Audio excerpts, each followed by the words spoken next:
संसार में शायद ही कोई ऐसा हो जिसके जीवन में कभी दुख ना आया हो। आदमी छोटा हो या बड़ा, धनी हो या फिर निर्जन, ताकतवर हो या फिर कमजोर, हर व्यक्ति को कभी ना कभी किसी बात का दुख जरूर होता है। यह दुख जब किसी के जीवन में आता है तो कुछ लोग उसका सामना करते हुए जल्द ही उबर जाते हैं, तो वहीं कुछ इस दुख के आते ही उसकी चिंता में घुलने लग जाते हैं। दुख के आने पर न सिर्फ व्यक्ति की परीक्षा होती है, बल्कि इसके आते ही आपको अपने और पराये का भी पता लग जाता है। एक बार दुख ने सुख से कहा कि तुम बहुत भाग्यशाली हो, लोग तुम्हें ही पाना चाहते हैं। तब सुख ने कहा, भाग्यशाली मैं नहीं बल्कि तुम हो, क्योंकि तुम्हारे आते ही लोग अपनों को याद करने लग जाते हैं। तो वहीं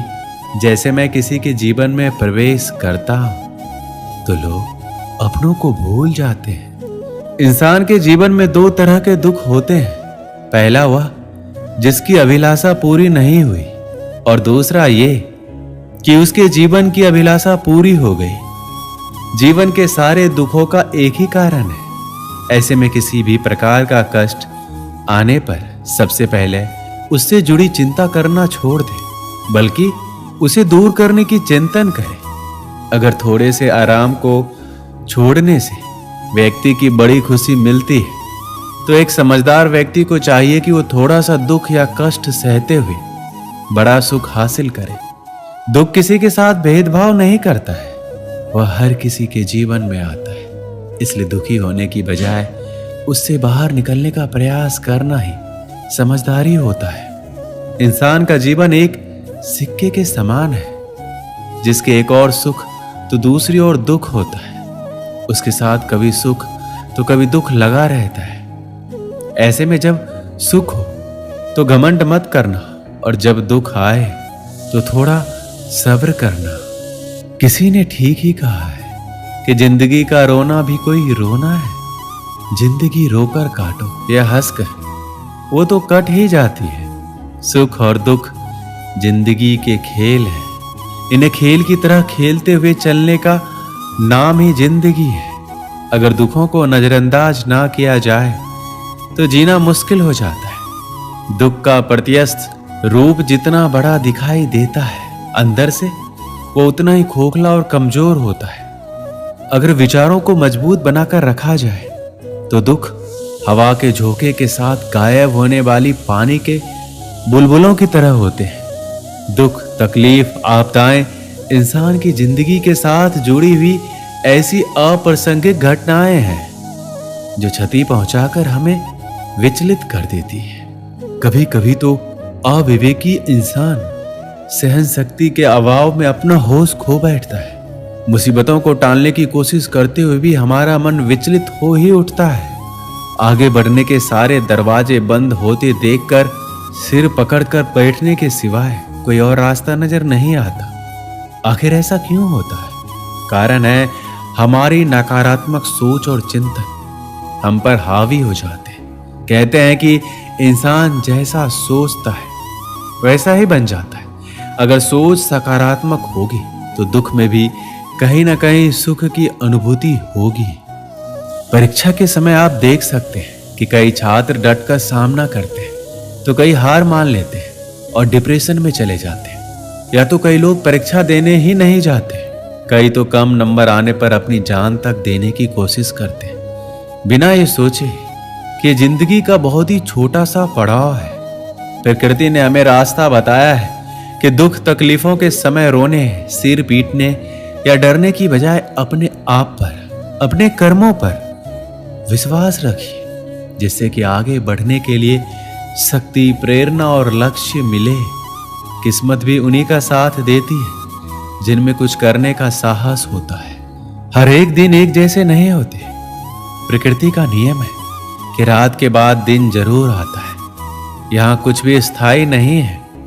बुरे वक्त में हमें भी सुख रूपी सुबह का खुशी खुशी इंतजार करते रहना चाहिए, जो हमारे लिए एक नई ऊर्जा का निर्माण करती है।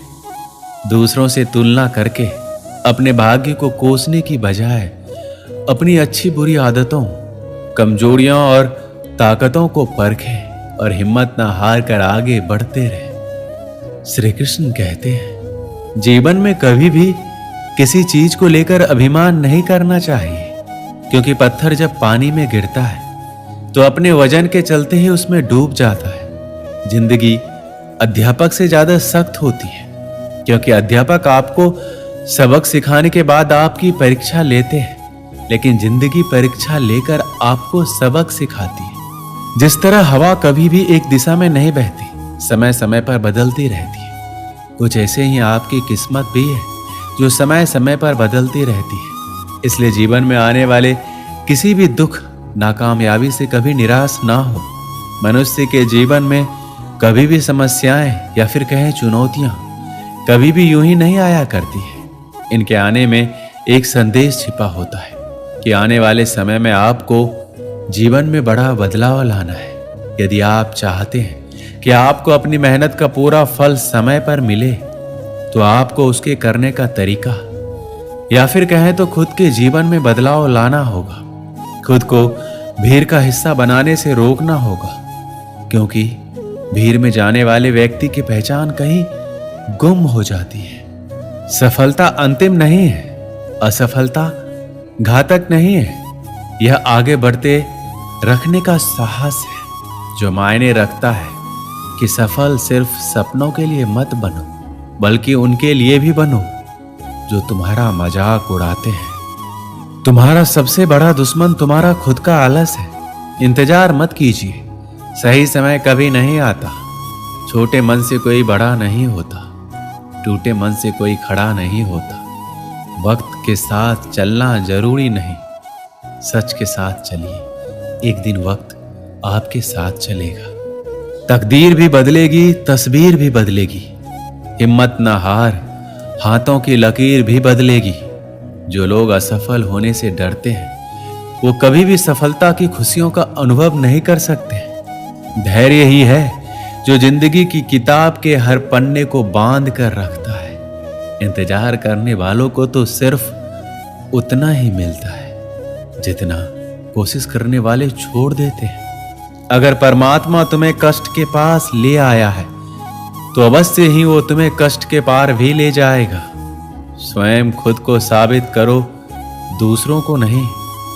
महानता कभी ना गिरने में नहीं है, बल्कि हर बार गिरकर उठ जाने में है। खुद पर विश्वास रखें, सब कुछ संभव है। जो उड़ने का शौक रखते हैं, वो गिरने का खौफ नहीं रखते। जीवन में प्रयास सदैव कीजिए। लक्ष्य मिले या अनुभव, दोनों ही अनमोल है। जिसका उदय निश्चित है, उसे दुनिया की कोई ताकत नहीं रोक सकती। कभी कभी कठिन परिस्थितियों को टालने की नहीं, बल्कि उनका सामना करने की जरूरत होती है। तभी आपको परम आनंद की प्राप्ति होगी। एक युवक एक संत के पास आया। उसने संत से कहा कि वह अपने जीवन में सफलता के सर्वोच्च शिखर पर पहुंचना चाहता है, लेकिन वह निम्न स्तर से इसकी शुरुआत नहीं कर सकता। आप कोई ऐसा उपाय या मार्ग बताएं जिससे वह अपने लक्ष्य को हासिल कर ले। संत मुस्कुराए और बोले, जाओ बगीचे से एक गुलाब का सबसे सुंदर फूल लेकर आओ। शर्त यह है कि तुम जिसे पीछे छोड़ दोगे, उसे दोबारा नहीं तोड़ सकते। युवक शर्त मान गया और बगीचे की ओर चला गया। बगीचे में गुलाब के बहुत सारे सुंदर फूल खिले थे। उसने एक सुंदर गुलाब तोड़ लिया। अगले ही पल उसे आगे दूसरा सुंदर फूल दिखाई दिया। उसने पुराने को छोड़ दिया और आगे बढ़ गया। जब उसके पास पहुंचा तो उससे सुंदर फूल उसके आगे दिखाई दिया। वह फिर आगे बढ़ गया। ऐसा करते करते वह बगीचे के आखिरी छोर पर आ गया। अब वहां सूखे और मुरझाए हुए फूल बचे थे। शर्त के अनुसार सुंदर फूल लेने के लिए पीछे नहीं जाना था, इसलिए वह खाली हाथ ही वापस आ गया। संत ने उस युवक से पूछा कि तुम गुलाब का सबसे सुंदर फूल लेने गए थे, क्या हुआ? उसने कहा, वह सुंदर फूल के लिए एक को छोड़कर दूसरे के लिए आगे बढ़ता रहा और अंत में केवल मुरझाए और सूखे हुए फूल ही मिले।